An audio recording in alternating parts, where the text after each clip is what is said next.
Ready হয়ে গেল মজাদার পাট শাকের বড়া। একদম ইয়াম্মি ইয়াম্মি খেতে। এটা বাসায় ট্রাই করবেন, গরম ভাতের সাথে একদম খেতে অনেক মজা। পাট শাকের বড়া।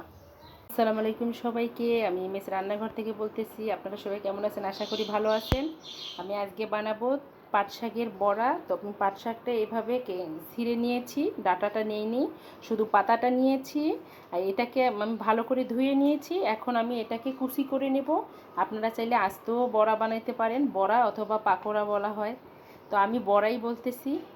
এখন আমি এটাকে একটু কুচি করে নেব। অনেকেরাই আস্ত করে, আমি একটু কুচি করে নেব। আমি ধুয়ে নিয়েছি, এখন শাকটাকে আমি কুচি করে নিচ্ছি। এটা হলো, আমি অবশ্যই বলা ভালো যে এটা হলো আমি তিতা পাট শাকটা নিয়েছি, যেটা তিতা খেতে ওই পাট শাকটা নিয়েছি। পাট শাকগুলো আমি কুচি করে এভাবে কুচি করে নিয়েছি। এখানে আমি দিচ্ছি রসুন বাটা। আপনারা চাইলে এখানে রসুন কুচিটা দিতে পারেন। আর আমি দিচ্ছি, কারণ রসুনটা একটু দাঁতে লাগলে খারাপ লাগে, তো আদা কুচি। আপনারা চাইলে গুঁড়ো ধনে পাতাটা দিতে পারেন। আমি এখানে দিয়ে দিচ্ছি ধনে পাতাটা দিয়ে দিচ্ছি।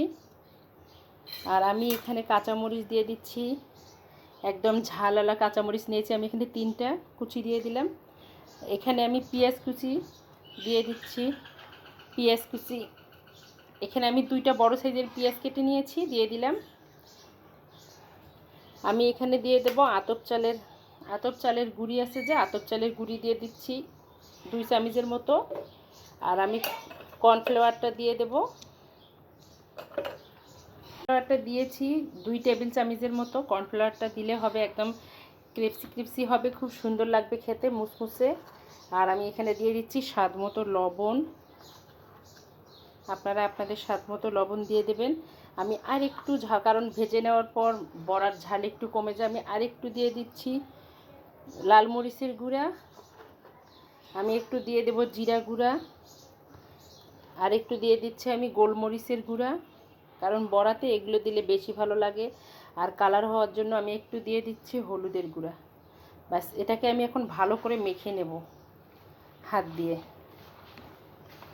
যতক্ষণ পর্যন্ত নরম হবে না ততক্ষণ পর্যন্ত এটাকে মেখে নিতে হবে।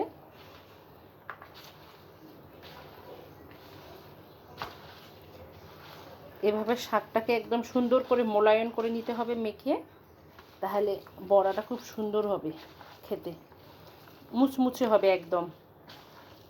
পাট শাকের অনেক উপকারিতা আছে, শরীরের জন্য অনেক ভালো।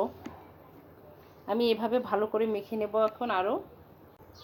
এই যে আমি মেখে নিয়েছি, একদম মোলায়েম হয়ে গেছে, নরম হয়ে গেছে। নরম হলে আর হাতের মধ্যে এভাবে আসলে বুঝতে হবে যে হয়ে গেছে। এই বড়াটা কিন্তু হাতে মাখাই হইলো বেস্ট, হাতে মাখাটাই আসল। আমি এখন ভেজে নেব। এখানে তেল দিয়ে দিয়েছি, বিসমিল্লাহ।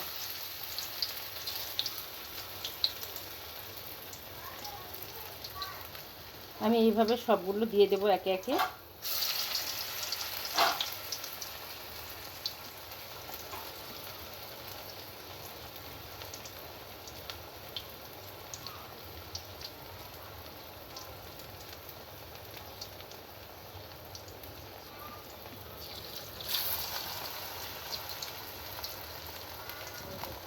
এই শাকের পাকোড়াটা খেতে অনেক মজা।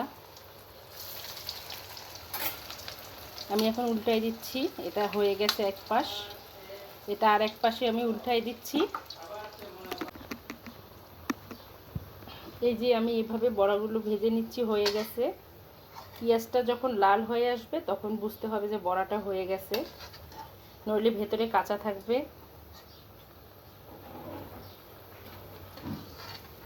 একদম ক্রাঞ্চি হবে খেতে, কেউ বুঝতেই পারবে না আপনি এটা পাট শাক দিয়ে বানিয়েছেন যতক্ষণ পর্যন্ত আপনি বলবেন না।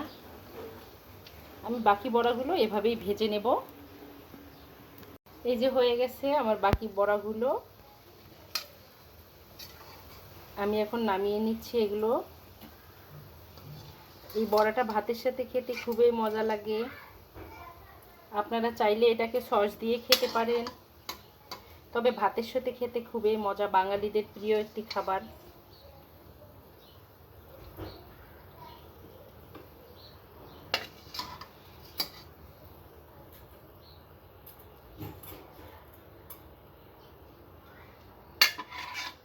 হয়ে গেল পাট শাকের বড়া, মজাদার একটি খাবার। এই দেখেন একদম ক্রাঞ্চি হয়ে গেছে। এটা ঠান্ডা হলে আরও ক্রাঞ্চি হবে, খেতে অনেক মজা লাগবে। আপনারা বাসায় ট্রাই করে দেখবেন আর কমেন্টে অবশ্যই জানাবেন কেমন হয়েছে। ভিডিওটা ভালো লাগলে লাইক করবেন, শেয়ার করবেন, সাবস্ক্রাইব করবেন। এমএস রান্নাঘরের সঙ্গেই থাকবেন। আজকে এ পর্যন্ত। আল্লাহ হাফেজ। আসসালামু আলাইকুম।